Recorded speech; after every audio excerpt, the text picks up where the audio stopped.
Assalamualaikum. My name is Muhammad Akmalini bin Ahmad. My number matric D20312X75. Today, I and a group member would like to present in the subtopic external communication. So, my subtopic today is introduction and objective communication. So we go to the introduction. First, reaching audience or the public through organizations, marketing, governmental relations, community involvement programs. Second, business communicators face some of the same challenge by internal communication managers and team leaders in external communication. Third, business communicators within finance and community relations have to work together on the communication over tax advantage, reduction in carbon footprint, affecting neighboring community. Fourth, every organization keeps a relationship with other organizations and people with aim to achieve their goals. Fifth, business organization exchange information with other business organizations and institutes, government bodies and office, financial institute and banks, insurance company, customers, suppliers, leaders and general people, financial community. And then we go to the objective of external communication. The objective of an ideal external communication are as follows. First, community relations. Every business organization must maintain a relation with the common people of the society to achieve the organizational goals. Second, collection of information. The main objective of external communication is to collect the information from outside the organization. Third, contract with customer. Every organization need to position its product according to the needs, demands, tastes, and preference of its customer to increase the sale of its product or service. Fourth, relations of suppliers. There must be a good relationship among the firm and its suppliers, and organizations may have many suppliers, which it gathers raw material or finished goods to run the business. Fifth, relation with financial institution. Most important objective of external communication are to keep a relationship with bank, financial institution and other insurance company. Banks and other financial institutions are considered as a lifeblood of the business. 6. Relation with government. Every organization must obey the rules and regulations of the government for their continuity of business inside or outside for the country. Through external communication, the organization keeps the good relation with the development agency.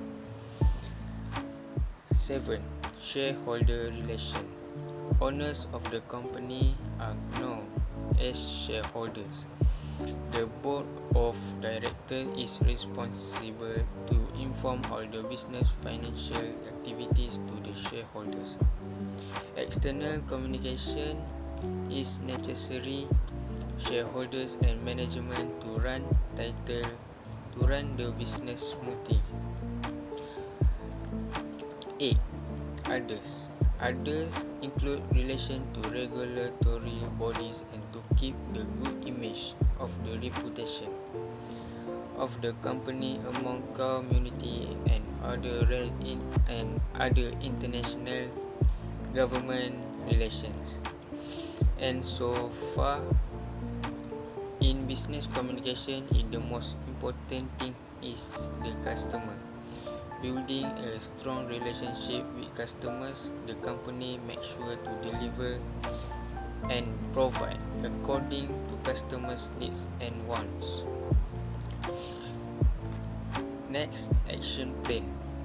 The action plan is a simple list of all tasks to attain company's objective.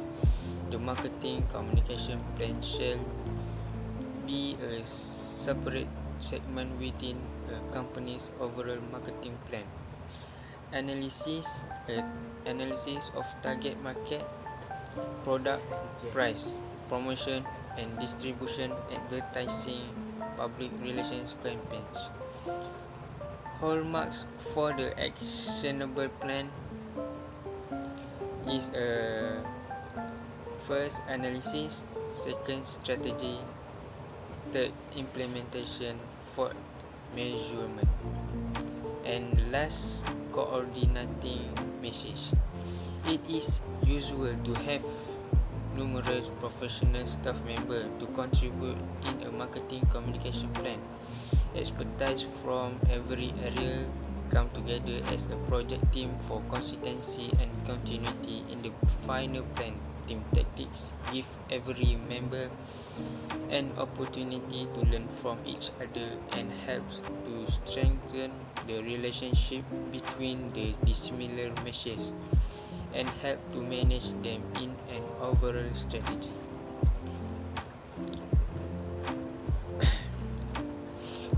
And thank you. And I leave the next page to Daniel. Assalamualaikum and a very good day to everybody in this class.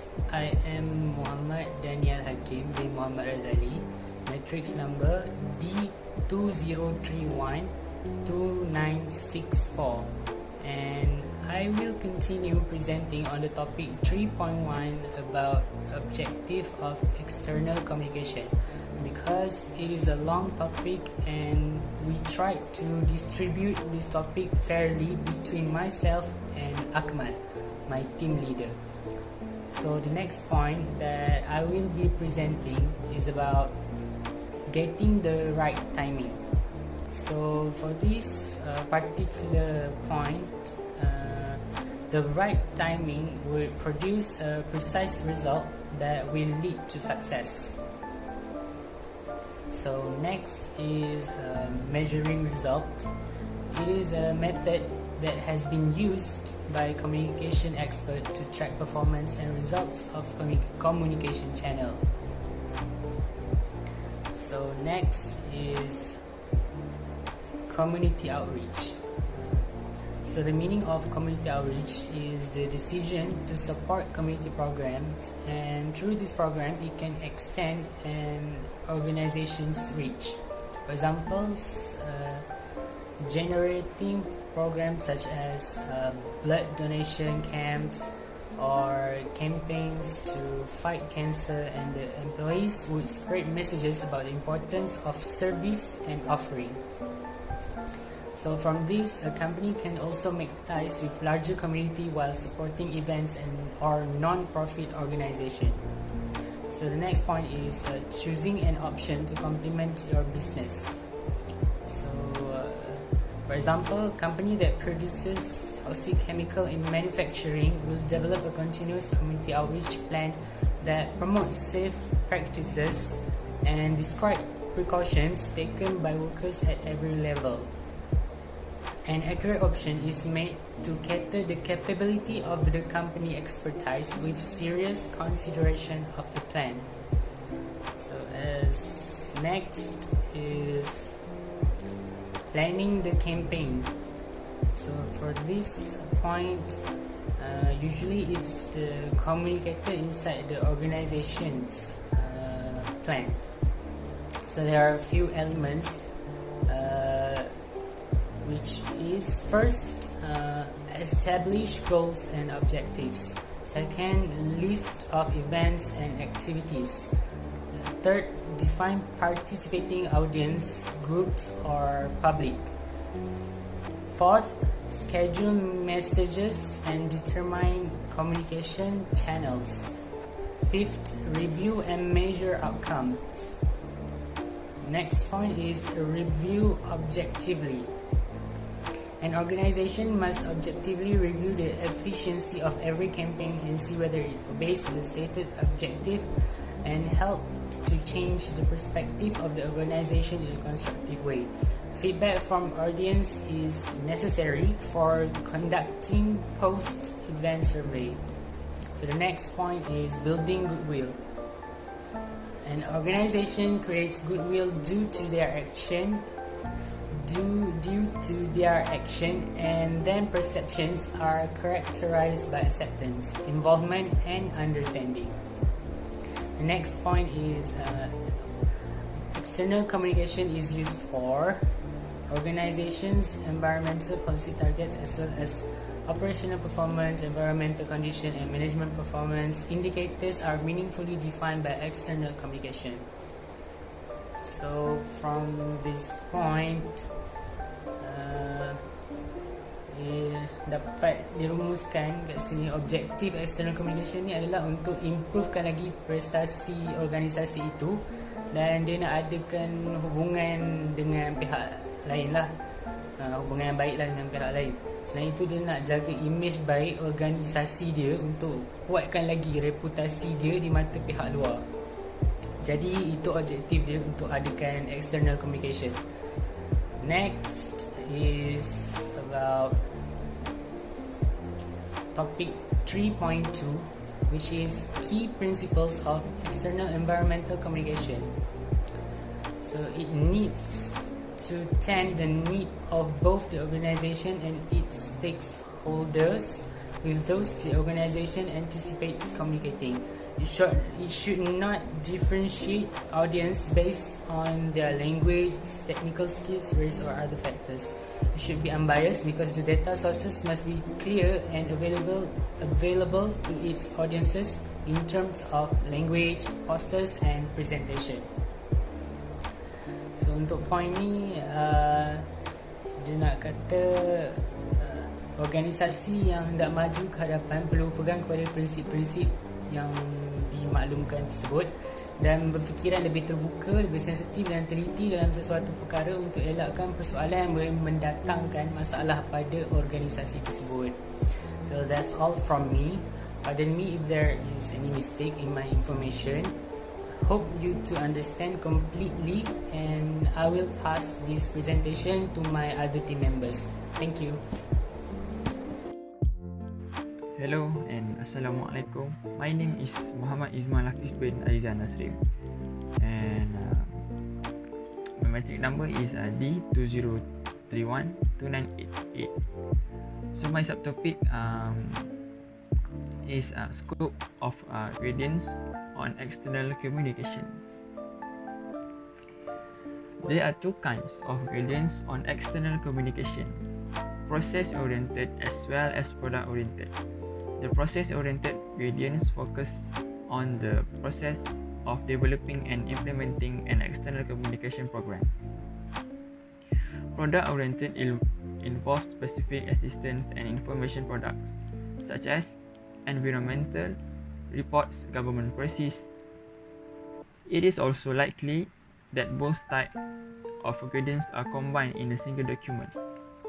First one, process-oriented gradients.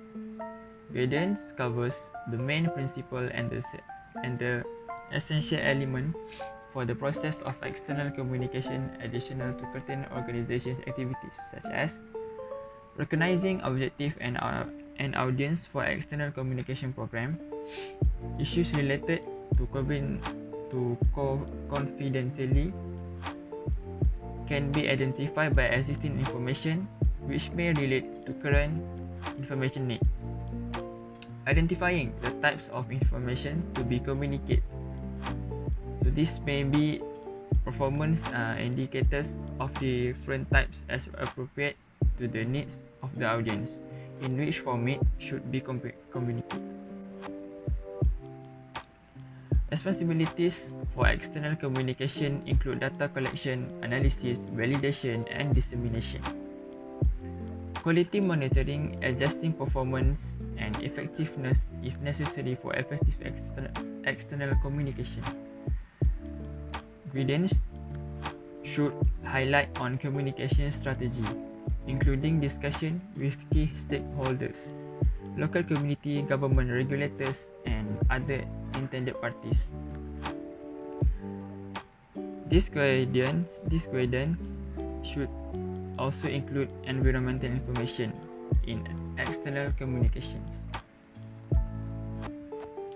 Product-oriented guidance. This type of guidance covers environmental statements, environmental reports, or internet sites content and format about particular product. It is possible that several types of guidance will be needed depending on particular information products. Essential content and eliminations of external communication. The content of the external communications should be proper to its objective and fulfill needs of the projected audience. The content should be clear about objective and the audience for external communications. Key elements of external communications are following. First, external data source and methods of extracting data should be recognized before arriving to the conclusion. Next, use extensively recognized frameworks from assembling and presenting the data on external communication. Third, presentation of information should be accessible to all authentic and non-technical audience. Layout of the communication should be able to access data easily and quickly.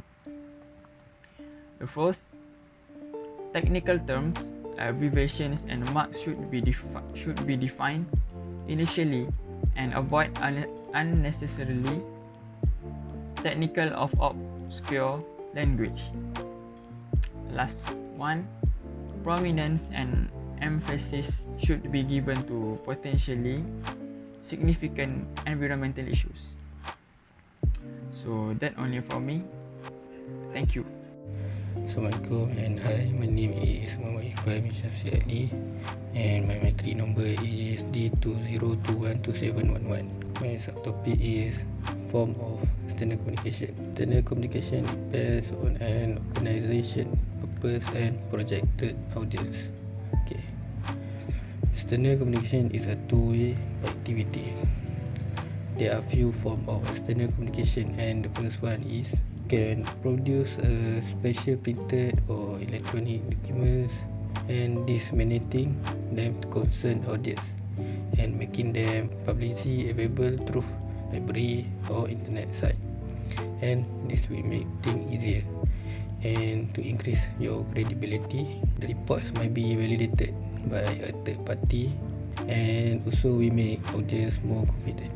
And second one is establish open access for existing documents and information.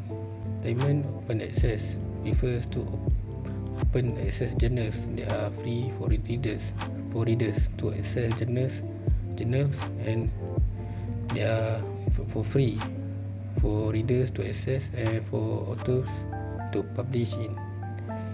And the third point is when it comes to public hearings, social gatherings,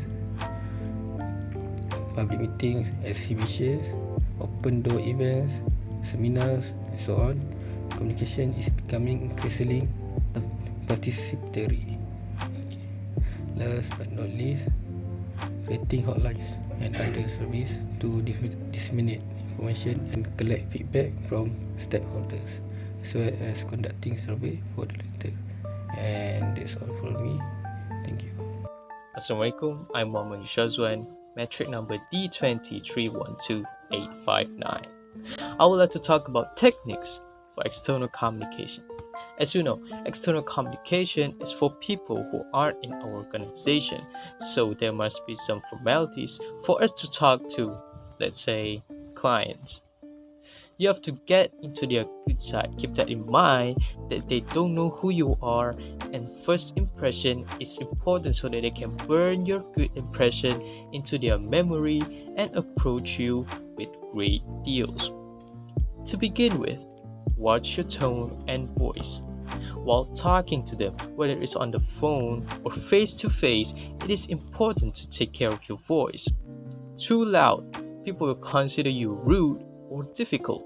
Too low, people will start to get bored or losing interest.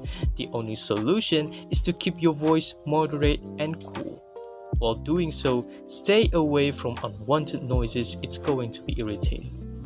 Follow these steps, people will see you as a content and confident person. On top of that, eye contact. If it's on the phone, then it's not that important. But when it's face to face, it's mandatory. Since you want to show your respect and confidence towards your clients while talking, while doing so, don't overdo it. This will make your clients uncomfortable. To make cherry on top, make several great confidence and gestures and body language. You will convince and influence your clients in no time. Thank you.